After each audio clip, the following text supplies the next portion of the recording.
Hello everybody, and either welcome or welcome back to my podcast. As always, if you do like this, please rate, comment, and subscribe.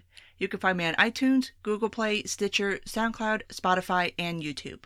So I try not to do these kinds of episodes too awful close together, but the New York Times published an op-ed about a couple of weeks ago now, maybe about a week and a half, that is just too good to pass up doing an episode on. And that was the op-ed about how we should all just be much more calm about the word socialism and maybe don't be so worried about it. Like, it's not such a big deal. And a lot of us had fun on Twitter off of a specific pull quote from this piece about our favorite democratic socialist, Alexandria Ocasio-Cortez, that we will discuss when we get into the piece. But just to start off this episode, I want to remind everybody that the word socialism does have an actual dictionary meaning. It's not some nebulous concept, and we'll go ahead and start just for the sake of everybody being on the same page.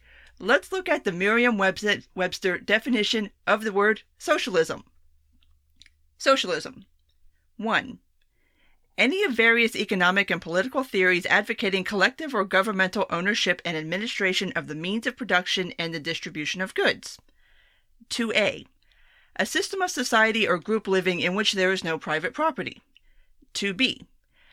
A system or condition of society in which the means of production are owned and controlled by the state. Do you notice the common theme in all of those particular definitions of socialism? It's that the state or the government or some collective that ends up being the state every time it's tried owns the means of production, and that there is no private property. So there is a very distinct, bright, crisp line that separates what is a socialist country from what is not a socialist country. So bear that in mind as we go through this piece. The title of which is, "Can we please relax about socialism? Only in America is the word freighted with so much perceived menace," by David Bentley Hart. Dr. Hart is a scholar of religion and a cultural critic. That's interesting. I see nothing in there about any kind of poli-sci or economics or really much of anything that would give somebody really a leg to stand on to make commentary on this. But then again, I don't have a degree to make commentary on this either, so moving on into the piece. To be trapped in the boarding area of a smallish airport in the upper Midwest is, as often as not, to be subjected to the bestial din of fricatives, gutturals, plosives, and shrieks of hysterical alarm that constitutes political discussion on Fox News, pouring incessantly from those obnoxious pendulous ceiling televisions. And unless one fancies running the TSA's gauntlet of gropers again, there's no escape. The experience is especially nasty if one's weight coincides with the primetime shows hosted by those two almost indistinguishable fellows with the sweaty faces, bouffant coiffures, and nerve-wracking mezzo-castrano voices. Okay, first of all, I thought I could be kind of an asshole sometimes with my vocabulary, but dude, did you just, bust out every fucking word you know? Really? Did you really? Did you really? And second of all, I've not spent a lot of time in smallish Midwestern airports, but I've spent a fair amount of time in large city airports, and to the best of my recollection, I've never been in an airport terminal where there are any televisions playing any news, let alone Fox News. In fact, the only televisions I ever see are the ones that give you information about what terminal you're in and what flight is flying out of that particular terminal. I don't know. This whole thing just sounds fake to me, honestly, but moving on. That fate, at least, I avoided a few weeks back. Instead, I was with the commentator Ben Stein, hovering over me like some grim heathen god, exuding all the effervescent charms of a despondent tree sloth, gumly wobbling his jowls and opining that Representative Alexandria Ocasio-Cortez espouses a political philosophy that is in the past led to the rise of Hitler and Stalin. Okay, I will laugh. Describing Ben Stein as a despondent tree sloth is kind of funny. Okay, that's funny. But again, with the words, really, dude? Like, this is a thing that you see a lot, especially in this particular strain of people who espouse socialism, is you try to use a lot of big fancy words to make yourself sound smarter than you actually are. It's annoying. It's grating. And I don't know if the people that do it understand exactly how it makes them look. Anyway. Now, I realize this has become axiomatic on America's excitable right. I know that also within this country we employ terms like socialism with wanton indifference to historical details and conceptual distinctions. I grasp too that many among us truly believe that, say, a higher marginal tax rate or a public subsidy for poor children's dentistry is only a step away from the gulags. Really? You do?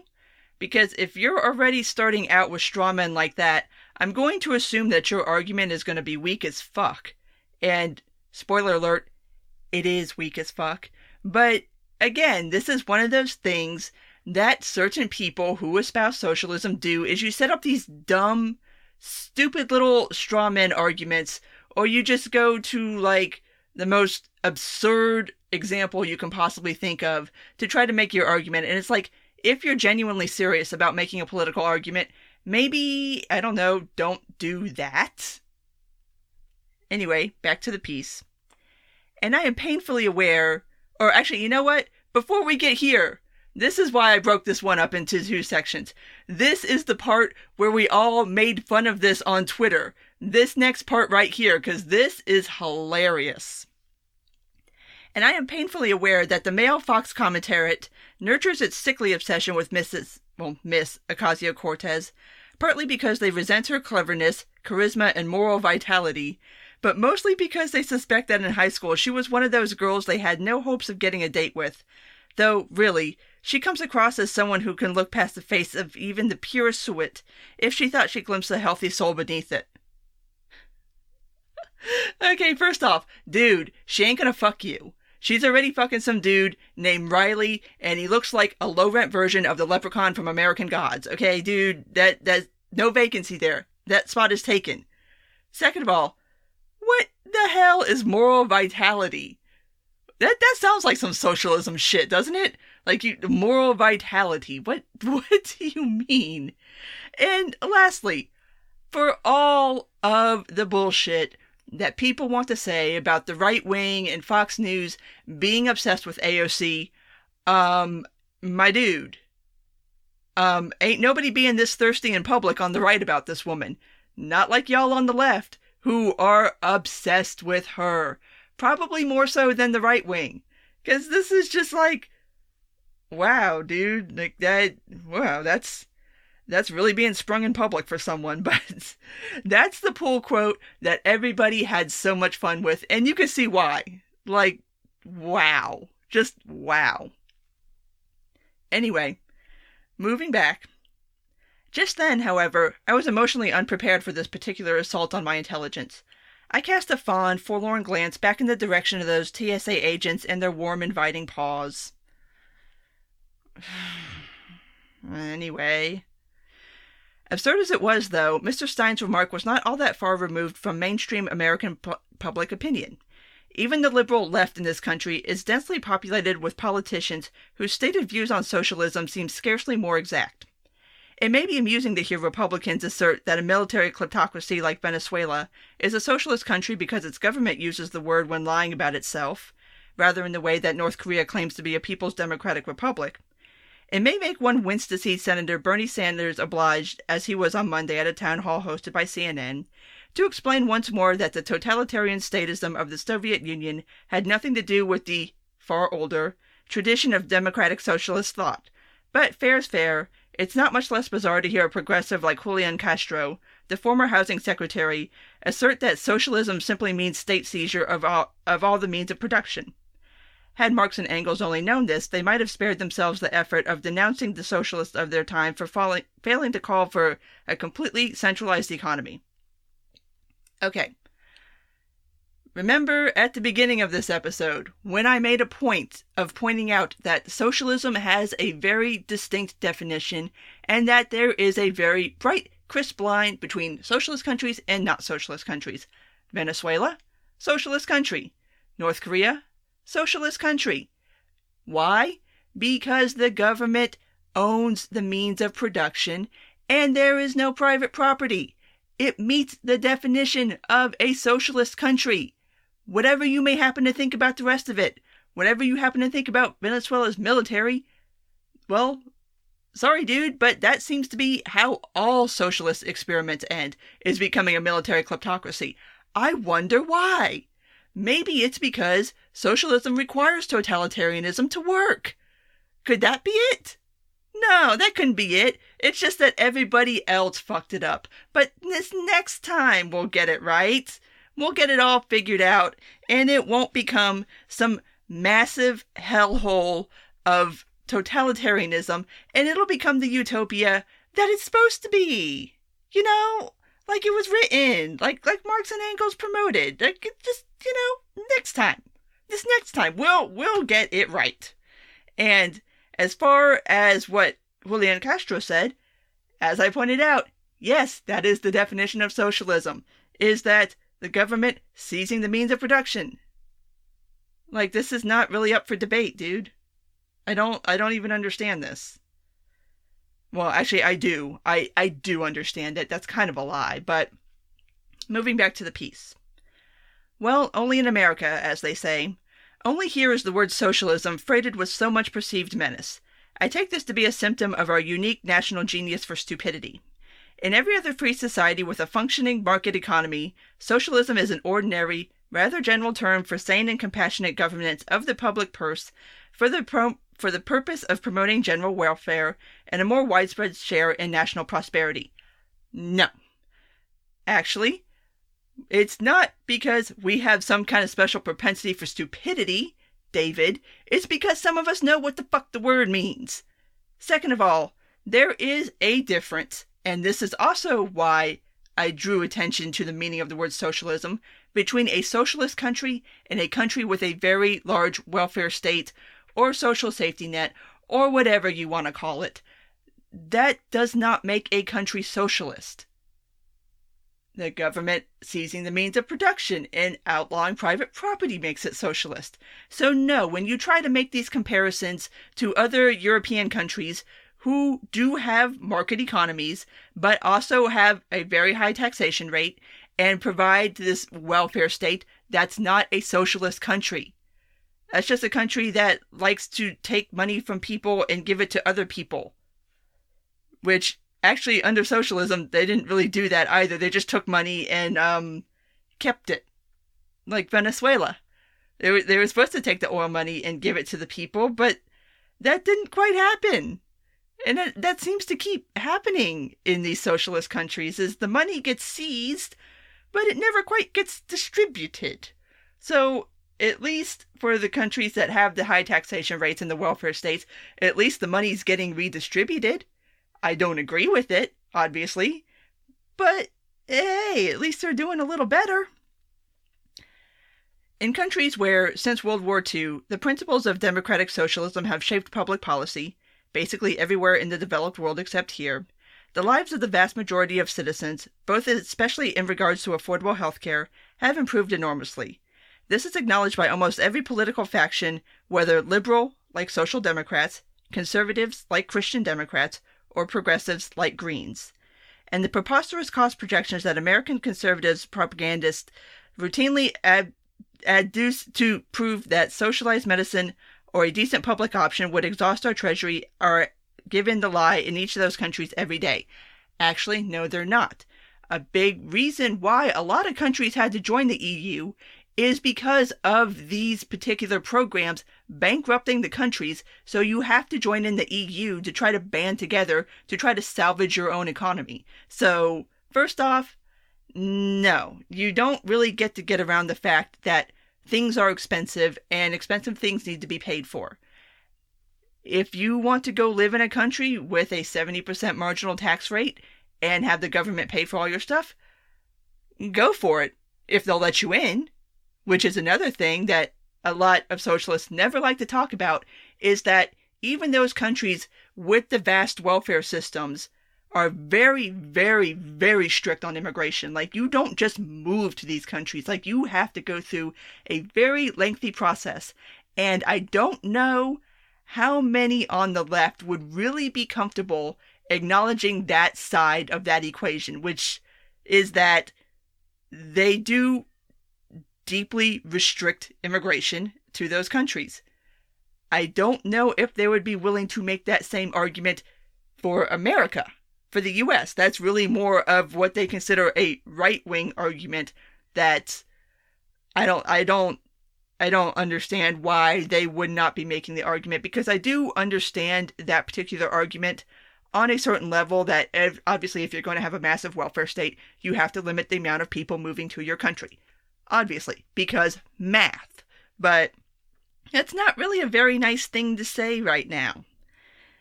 And it's always healthcare. Like, why is it always healthcare that they use as an example? Like, that's not the only thing that we're talking about. Like, if that's the only example you can ever come up with, like, you can't really come up with anything else? Nothing? Not even, like, education or housing or anything like that? Anyway, democratic socialism is, briefly put, a noble tradition of civic consciousness that was historically, to a far greater degree than either its champions or detractors today often care to acknowledge, grounded in deep Christian convictions. I, for instance, am a proud son of the European Christian socialist tradition, especially its rich British variant, as exemplified by F.D. Maurice, John Ruskin, William Morris, R.H. Torley, and many other luminaries, including, in his judiciously remote way, C.S. Lewis, but also in its continental expressions. See, for example, Pope Pius' encyclopedic Quasimodo Anno, with its prescient warnings against the dangers of unfettered capitalism. Now, I know Tom Woods just did an episode on this that I have not listened to yet, but I mean to, because it sounds like he is making an argument that I have often made. I don't think I've ever done it on the podcast, but the idea that when you entrust the state to do these certain things, you are abdicating your responsibility as a person, or even if you want to go here, as a Christian, to do charity. Like, if you're expecting to give money to the state and have the state handle all this for you, you're skirting your responsibilities as a good person and as a good Christian to do these works for yourself, or to do it through the church. So, yeah, invoking Christianity in trying to defend this is really not as strong a look as David here seems to think it is. So, moving on. True, I've lived abroad often enough to be conscious of the flaws in the various nations' social democratic systems.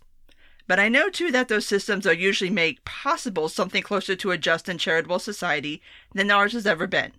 I can also tell the difference between Venezuela and today's Germany, or the Scandinavian states, or France, or Britain, or Austria, or Canada, and so on. Every damn time you see somebody wanting to support socialism, they always want to gloss over the fact that there are huge problems with the implementation of socialism when it has been tried, and even in these places with the large safety nets. Why don't you ever want to talk about that? Why do they always gloss over it, and everybody gives them a fucking pass except for me and anybody else who wants to call out socialists? But it's every damn time. Like, I discussed this when I did the book review for How Women Had Better Sex Under Socialism. Like, if you have to keep contradicting what you're saying because reality intrudes upon your little thought experiment, maybe step away from your little thought experiment and look at reality. And you can tell the difference between Venezuela and the European states? Really? Because it doesn't seem like you can. Because you're lumping in non-socialist states with a socialist state. And there is a massive difference. Massive difference. One need not idolize any of these nations or ignore the ways in which they differ in balancing public and private financing of civic services. But all of them are, broadly speaking, places where, without any unsustainable burden on the national economy, the cost of healthcare per capita is far lower than it is here, and yet coverage is universal, where lifespans are longer, where working people are not made destitute by serious illnesses, where a choice between food or pharmaceuticals need never be made, where the poor cannot be denied treatment by insurance adjusters, where pre-existing health conditions could not be denied coverage, where the most people have far more savings and much lower levels of debt than is the case here, where very few families live only a paycheck away from total poverty, where wages generally keep pace with inflation, where every worker has decent vacation time every year, where suicide and opioid addictions are not the default lifestyle of the working poor, where homelessness is exceedingly rare, where retirement care is humane and comprehensive, and where the schools are immeasurably better than ours are. Where is this utopia? Where is this country that was just described here? Where is this country that has this insane, just wonderful, beautiful sounding thing, all of this nice stuff, but there's no economic burden being put on the country itself? Where the fuck is this country? Because I'm pretty damn sure it don't exist. There's some country of just happy middle-class people somewhere in Europe, apparently. No. And even if that country existed, what is the flip side? What does this cost you as an individual, both financially and freedom-wise, to live in this magical fucking utopia country? Nobody ever wants to talk about that. That's always how socialism has been sold. It's this wonderful, great, fantastic thing, but we're not going to talk about what it's actually going to cost you as a person to live in this wonderful, fantastic utopia. It's like every time somebody brings up Medicare for all, yes, Medicare for all polls very, very well until you start explaining to people how they're going to have to pay for it. And then all of a sudden, approval for it goes to shit, because of course it goes to shit, because now you're asking people to pay all this money, you're telling them that they're not going to have their own private insurance. No, when you're only presenting one side of an argument and you're not realistically dealing with the other side, then it's propaganda. That's all it is. It's not a serious discussion about whether socialism would be a better system than capitalism or any other system that you could possibly think up. Finishing up the piece. Americans, however, recoil in horror from these intolerable impositions on personal liberty.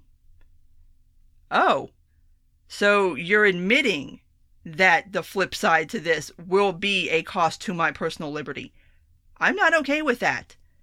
And a bunch of other people aren't either. But see, that's the problem with socialism. It requires everybody to participate in the same way, to lose the same freedoms in order for it to work. You don't get to opt in or opt out or decide how much you want to participate. It's either all or nothing. And like you pointed out here, David, it's an intolerable imposition on personal liberty. Yep, you nailed it, dude. Some of us are apparently even, like Mr. Stein, candidly enough to see the whole shadow of the death camps falling across the whole sordid spectacle. We know that civic wealth is meant not for civic welfare, but should be diverted to the military-industrial complex by the purchase of needless weapon systems, or squandered through obscene tax cuts for the richest of the investment class. Again, with the straw men. Okay, first of all, what the fuck is civic wealth?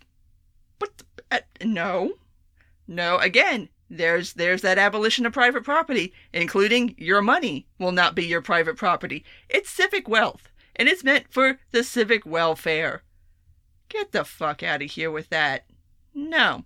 And invoking the military-industrial complex. My dude, there's a whole bunch of us that don't like the military-industrial complex too, but aren't going to be down with your dumbass socialist ideas.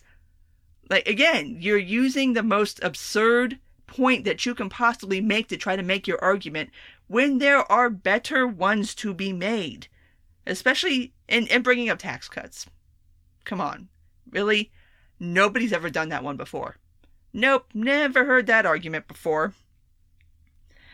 We know that working families should indenture themselves for life to predatory lending agencies.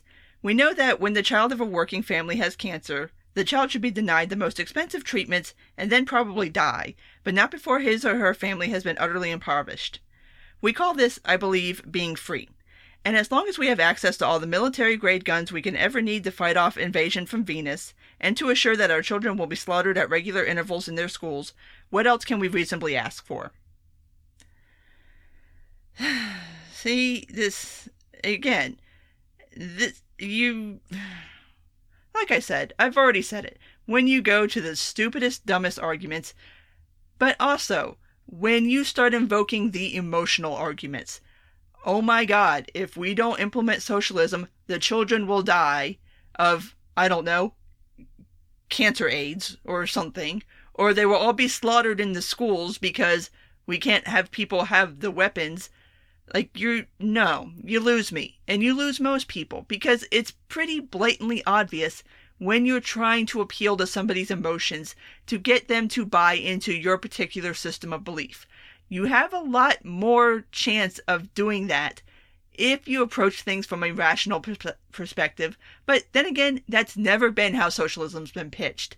So, anyway, this is why I wanted to do this piece, because it's just another example of how it's just time and time again. Every time socialism's sold, it looks exactly like this. And that everybody who says, hey, maybe we should take a step back and think about the pros and cons of this, all of a sudden it's dead old people and dead children and starving people and just poor people who live out on park benches, and oh my God, you must hate humanity. And it's like, no. Like, it's people that do this are not trying to engage in serious discussion.